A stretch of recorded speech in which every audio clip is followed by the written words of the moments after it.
প্রিয় শিক্ষার্থীবৃন্দ, আশা করি সকলে কুশলে আছো। আজকে আমি নতুন একটি টিউটোরিয়াল নিয়ে তোমাদের সামনে উপস্থিত হয়েছি। এখানে সিরিজ এবং প্যারালাল সার্কিটের কিছু মৌলিক থিওরিটিক্যাল পার্ট নিয়ে আলোচনা করব, যেটা আমাদের বেসিক ইলেকট্রিসিটি বইতে লাগে। আবার যারা ডুয়েটে অ্যাডমিশনে যাবে তাদের জন্য প্রয়োজন। প্রথমে আমরা দেখে নেই সার্কিট কাকে বলে। বিদ্যুৎ চলাচলের সুনির্দিষ্ট বিধিবদ্ধ সম্পূর্ণ পথকে সার্কিট বলে। সার্কিট প্রধানত দুই প্রকার, একটা হচ্ছে সিরিজ সার্কিট, প্যারালাল সার্কিট। আমরা আবার কমনলি তিন প্রকারও বলতে পারি। সিরিজ এবং প্যারালাল মিলে একটা নতুন সৃষ্টি হয়, সেটা হচ্ছে মিশ্র সার্কিট। এখন দেখে নেই সিরিজ সার্কিট কাকে বলে। যে সকল সার্কিটের কারেন্ট প্রবাহের একটি মাত্র পথ থাকে তাকে আমরা বলবো হচ্ছে সিরিজ সার্কিট। যেমন নিচে একটা উদাহরণ দেওয়া আছে, দেখো এখানে এটা হলো সোর্স। এই সোর্স থেকে কারেন্ট বের হয়ে সবগুলোর মধ্যে দিয়ে প্রবাহিত হয়ে আবার ফিরে আসবে, রাস্তা একটাই, এই জন্য এটাকে সিরিজ সার্কিট বলা হয়। তারপরে আমরা দেখব প্যারালাল সার্কিট কাকে বলে। প্যারালাল সার্কিট হচ্ছে যে সকল সার্কিটে কারেন্ট প্রবাহের একাধিক পথ থাকে তাকে প্যারালাল সার্কিট বলে।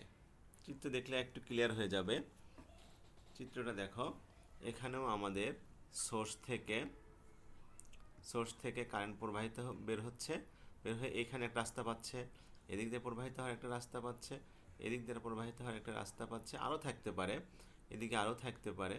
সে প্রবাহিত হয়ে সবগুলো প্রবাহিত হয়ে একত্রিত হয়ে আবার সোর্সে চলে আসছে, এই জন্য এটাকে বলা হয় প্যারালাল সার্কিট।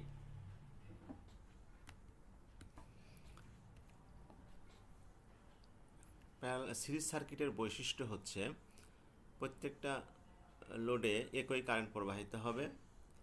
তারপরে প্রত্যেকটা লোডের আড়াআড়িতে যে ভোল্টেজ ড্রপ হবে সেগুলো যদি যোগ করি তাহলে আমাদের সরবরাহ ভোল্টেজের সমান হবে।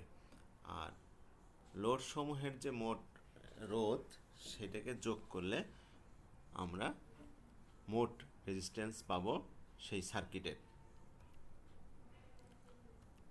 এখন দেখব প্যারালাল সার্কিটের বৈশিষ্ট্য। প্যারালাল সার্কিটের বৈশিষ্ট্য হচ্ছে প্রত্যেকটি লোডের যে কারেন্ট প্রবাহিত হবে সেগুলোকে যোগ করলে আমরা মোট কারেন্ট পাবো। আর ভোল্টেজগুলো হচ্ছে প্যারালালে বলতে প্যারালালে যতগুলো শাখা থাকবে প্রত্যেক শাখার ভোল্টেজ ড্রপ সমান। তারপরে হচ্ছে মোট রেজিস্ট্যান্স যদি বের করতে চাই তাহলে আমাদেরকে প্রত্যেকটি উল্টানুপাত করে সমষ্টি করার পরে আবার উল্টানুপাত করতে হবে, করলে যে মানটা পাবো সেটা আমরা পাবো ওই সার্কিটের মোট রেজিস্ট্যান্স বা সমতুল্য রেজিস্ট্যান্স। মিশ্র সার্কিট কাকে বলে? মিশ্র সার্কিট হচ্ছে যে সার্কিটে সিরিজ অংশও থাকবে এবং প্যারালাল অংশও থাকবে, এই দুইটার সমন্বয়ে গঠিত, তাকে আমরা বলবো মিশ্র সার্কিট। যেমন এখানে দেখো, এখানে আমাদের দুইটা অংশই আছে। এখানে এই সবগুলো হচ্ছে একসঙ্গে এক লাইনে আছে বা একটা রাস্তা, এই সবগুলোকে আমরা বলবো সিরিজ। আবার এইটুকু দেখো আলাদা হয়ে এইখান থেকে যদি কারেন্ট আসে তাহলে একটা যাবে এদিকে ভাগ হয়ে, একটা যাবে এদিকে ভাগ হয়ে, অর্থাৎ কারেন্ট ভাগ হচ্ছে, তাহলে এই দুইটা হচ্ছে আমাদের প্যারালাল।